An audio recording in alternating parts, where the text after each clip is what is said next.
Does Python's garbage collection do compaction?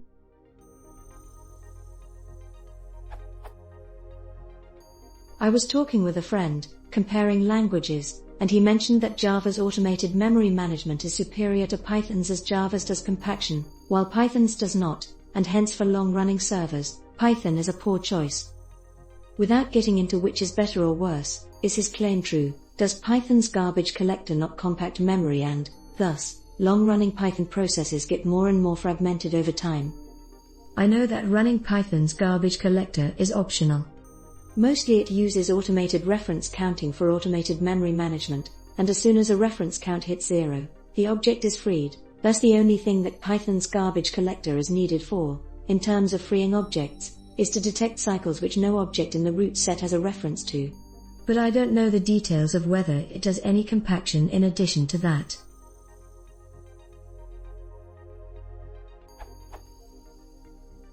If it does not, then how do long-running Python processes address the memory fragmentation issue?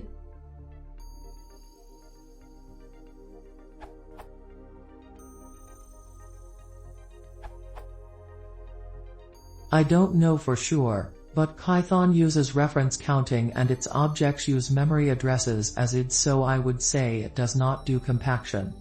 And according to this, CPython does not use memory compaction. Old Python use memory compaction. Implementing C extensions would be much more tedious and error-prone, and there would be less such extensions, limiting the domain where Python is used.